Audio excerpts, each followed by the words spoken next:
Green Bay. We kind of had a little bit of discussion about the biggest important piece here, but I do want to Yeah. talk about it a little bit. It's interesting because I do like what they've done to retool their offense this year. I actually do. I like the idea of being like, we're not doing this, everybody eats community wide receiver room anymore. Like, we can't keep doing that.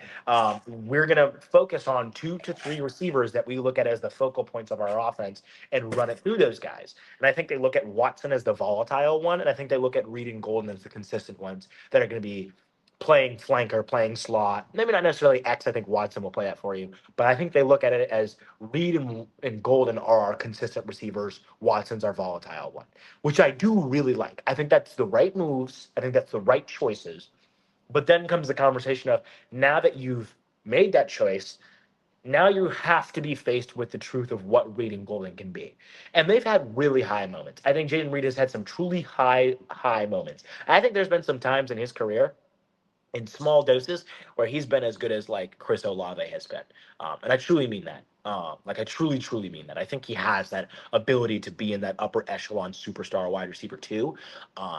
He just has to hit that. Injuries are a concern with some of the injuries he had last year. Physicality can be an issue sometimes. But I believe in LaFleur to scheme him up. But a lot of times in those first couple of years, they were using him in these very gadgety ways. Where I'm like, this is a guy that can win downfield, man. You don't need to be doing this.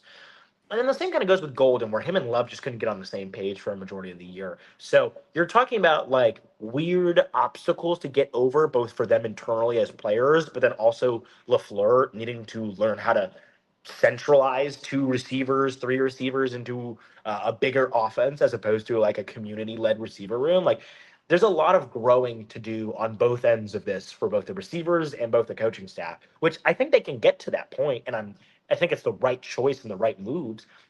It's just there's no guarantee this ends up being a surefire thing. Like Golden could struggle, and Reed could just kind of struggle and get hurt, and we end up being like, well, barren wide receiver room. Like that could happen, but I do like the vision of where they're at and what they've decided to do. I think there's absolutely the right choice to make these guys the focal point. I think it's about time they do that as well. I mean, you had guys like Dontavian Wicks getting snaps, and it was just like, okay, who is this for, right? Like, why are we taking away from what could be something for Reed or for Watson or for Golden, even at that point? Like, we don't need to have 5 solid guys. Let's have 1 or 2 really good, and then we'll build around that, right? Now, the thing that now becomes the question for the Packers, now that the investment's there, financially speaking, term speaking, like these guys are the guys. How are they going to stay healthy? Because they are yet to prove that they can. And I'm including all of those guys in that discussion now. How are you Especially going Christian to, Watson.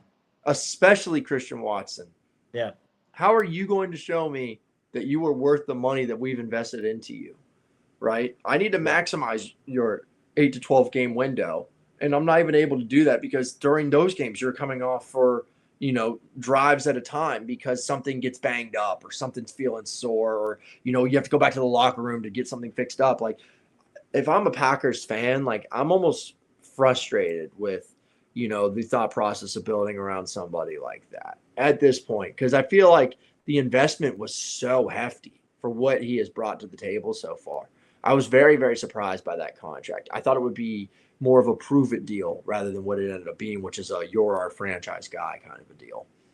Yeah, and well, that's the thing. Like, I think that this room has super high ceiling. Like, I agree with some people who think that the NFC North is the best wide receiver division. By far, I agree. Oh, yeah. Um, and what's interesting about that is Green Bay is the worst in it, and they're still pretty good. Like, they're Pretty still like, good. I'm still into this. You know what I mean? So, I do think that they're like they are in this weird purgatory middle where it's like the vision's right, the direction they're going in is correct, but that doesn't mean that these players are going to hit even necessarily their middle ground for what they can be, including injuries, including their own like scheming and deployment. Like outside of just them playing up their best, like I can see a world where LaFleur doesn't really deploy Reed the right way, and maybe he Right. uses it in ways that I don't love. Like we're talking about a guy who hasn't really outside of Devontae Adams made a receiver the focal point like this before, and so it's like, are you going to try that with one of Reed or Golden, or are you going to try to share the targets between these 2 guys while allowing Watson to go vertical? Like, there's a lot of conversations about him becoming a different person in the way that he schemes as well. And so that's an interesting conversation that I'm not out on, but is like it could go the other way. I tend to believe in it, which is why I think I'm going to buy this. But Okay. I'm a Okay. little skeptical of what worst case outcomes could be for these moves. But I think at its core, the right decision, the right vision, and I think that helps me lean towards buying.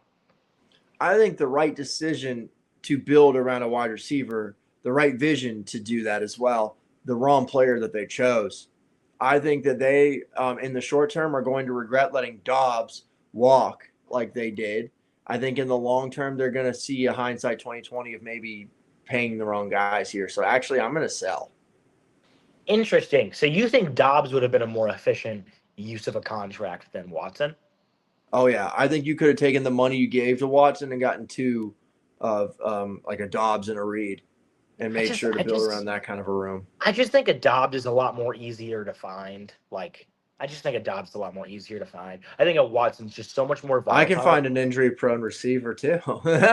Sure, sure, but like Watson's such a big part of their explosive plays and the back end of those deep balls that it's like the explosive play rate of what that can be for you versus like Dobbs doing dirty work and sometimes having a nice like deep ball seam, like I just think that's so much Right. more important to invest in. As much as I do like Dobbs, I just think that's a bit more. I also just think Dobbs like didn't want to be as not like important in that room as he was. Like I think Dobbs I had hear you. I would yeah, just say this, 4 years in Green Bay now that we have for reference for Christian Watson. He has played in all the games 0 times. So, it's just something to monitor at the very least. true. But when he is playing, he's unbelievably And there's important no to these. denying that. There's no Yeah. denying that. And I also think there's less pressure on him with the more focus on reading Golden. Like I think you're now like, okay, if Watson's are we feel okay with reading Golden getting a lot of snaps and getting a lot of catches in these games because these are two guys we've invested quite a bit in and they've shown the ability to do this. So I feel like you're coming from a less like community everybody has to eat position, which makes you feel more confident for when a guy like Watson is out. Like I feel like Right. Dobbs would have fit the vision of like everyone's gonna get a pass, everyone's gonna get a catch. Like he fits that vision a little bit more than I think Watson does. So no. I'm gonna stick with buying. So I'm gonna stick with buying on this one.